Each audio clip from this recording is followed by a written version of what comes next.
안녕하세요. IM투자증권의 김동섭 이사입니다. 오늘 새벽에 끝난 미국 유럽장 또 고점을 치고 가기 시작을 했죠. 지금 시장에는 악재로 받아들일 만한 내용이 그렇게 많지 않은 상황이다라고 보시면 될 것 같은데요. 미국 같은 경우에는 어저께 오바마 대통령과 공화당이 정부 지출 감축과 증세에 대해서 협상이 이루어지지 않고 있어서 예산안이 상원에서 통과될지 이게 지금 미지수인 상황이죠.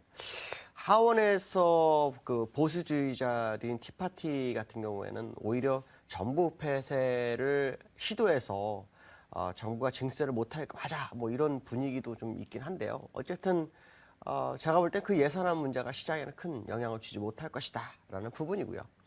지금 미국에서는 이제 그 지표의 개선이 상당히 좀 중요한 것 같습니다. 주간 신규 실업 청구 건수가 시장 예상치가 35만 건이었는데 실제로는 조금 더 줄어서 33만 2천 건이 나왔죠. 그래서 고용 개선에 대한 기대 심리가 굉장히 좀 커진 상황이었고요.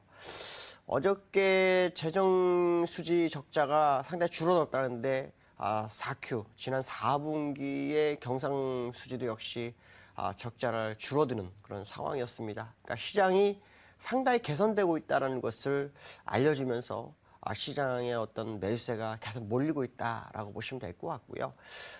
문제는 지금 상황에서는 악재가 없다는 것이 악재일 수도 있다는 생각을 한번 해볼 필요성이 있을 것 같습니다. 주가가 계속해서 갈 수 있는 부분이 있지만 가끔은 저항대가 한 번씩 생기는데 그 저항대를 돌파하는데 약간 횡보를 하면서 돌파하거든요.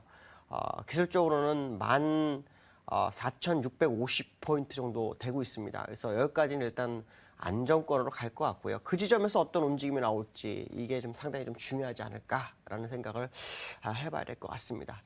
자, 유로존이죠. 유로존 생각해보면 유로존 정상회담이 있는데요. 14일, 15일 이틀 있는데 성장과 일자리 창출에 대해서 얘기가 좀 오가고 있죠.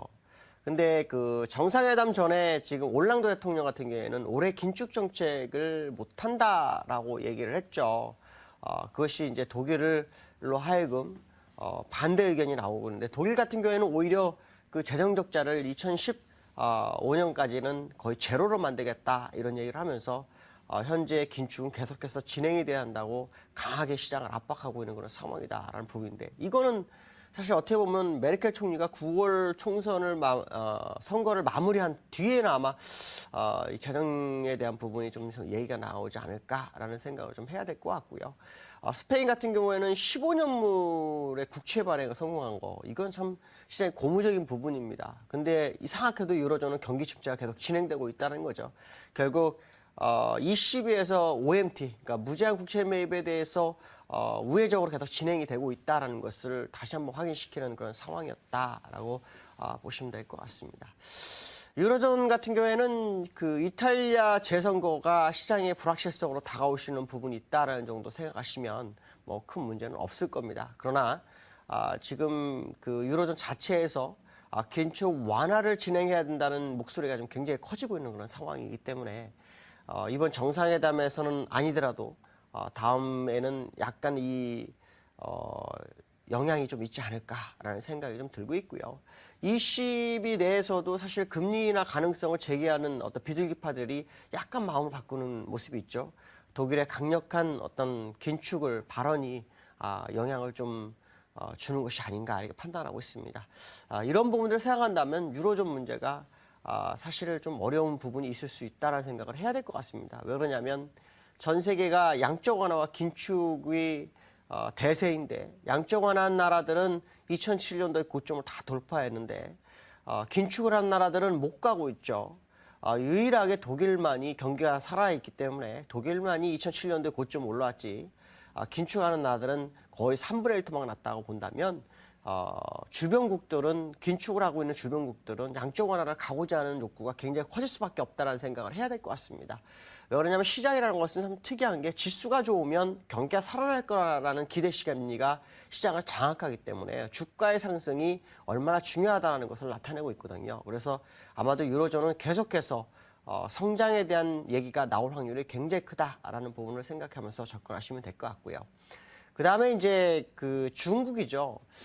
닥터둠 하면은 이제 누리엘 루비니하고 마크 파버 두 사람 있죠. 누리엘 루비니 같은 경우는 어저께 그 미국의 양적 완화가 계속해서 내년까지 지속되고 금리 인상도 2015년까지 될 거다라고 해서 자기의 비관론을 약간 후퇴시키는 그런 발언을 했죠. 근데 이제 마크 파버 같은 경우는 이제 미국이 아닌 중국에 대해서 크레딧 버블에 대해서 얘기를 하고 있는데 중국이 이제 부의 금융 활동이라는 게 있습니다. 오프 밸런스 시트라고 해서요. 이게 뭐냐면 지하 자금 부분이죠. 결국 이 부분이 너무 커져서 이게 이제 신용 버블로 올 확률이 굉장히 크다라는 얘기를 하면서 중국이 상당히 좀 문제가 되지 않겠느냐라고 하는데 자본주의 국가가 아니기 때문에 다 막을 수 있죠. 그러니까 사실 그 부분은 어떻게 보면 의외성 발언이다라고 보시면 될 것 같고요. 시장은 지금 하두는 미국의 상승이 어디까지 되는지, 그 다음에 일본이 엔저를 지속하는 과정에서 주가를 어디까지 끌어올리는지가 시장의 관점이다라고 보시면 맞지 않을까 싶습니다. 특히 일본에는 구로다 총재가 이제 총재로서 승인을 받은 상태죠. 또 이와타도 역시 받았는데 이 두 사람 다 양적 완화를 생각하고 있고 아베노믹스에 동조하는 사람이다라고 생각하시면 될 것 같습니다. 자, 우리나라죠. 우리나라 어저께 만기날인데 잘 넘어갔습니다. 개인들의 매수세, 외국인의 매도가 더 싸움 붙는 가운데 캐스팅보드를 역할을 생각했던 기관이 저점에서 오히려 이익 실현하고 빠져나가는 그런 전략을 구사해버렸죠. 어쨌든 주가가 빠지지 않고 끝나는 그런 상황이 상당히 긍정적이었다라는 부분이죠. 여기서 이제 중요한 것은 새로운 만기가 이제 새로 시작되죠. 여기서 주가를 끌어올리기 시작한다면 우리나라도 이제 커플링에 동참할 수 있는 부분이 있죠. 여기에 가장 중요한 것은 뭐냐면 현오석 장관이 될 확률이 높습니다. 왜냐하면 그동안 국내장은 그 양적 완화를 제대로 하지 않았거든요. 금리가 2.75 정도 유지하고 있기 때문에 경기부양책을 주장하는 현오석 장관이 만약에 제대로 일을 시작한다면 국내장도 상승에 대한 기대감이 상당히 좀 커질 수 있다라는 생각한다면 조정이 오더라도 거의 다 오지 않았나 이렇게 판단이 쓰고 있고요. 기술적으로는 지금 위치에서는 가도 상관이 없는 자리이기 때문에 조정을 줘도 1960에서 70 정도밖에 안 되고요. 가면은 계속해서 갈 수 있는 그런 구간이라면 힘들어도 좀 견딜 필요성이 있다라고 말씀드릴 수 있고요.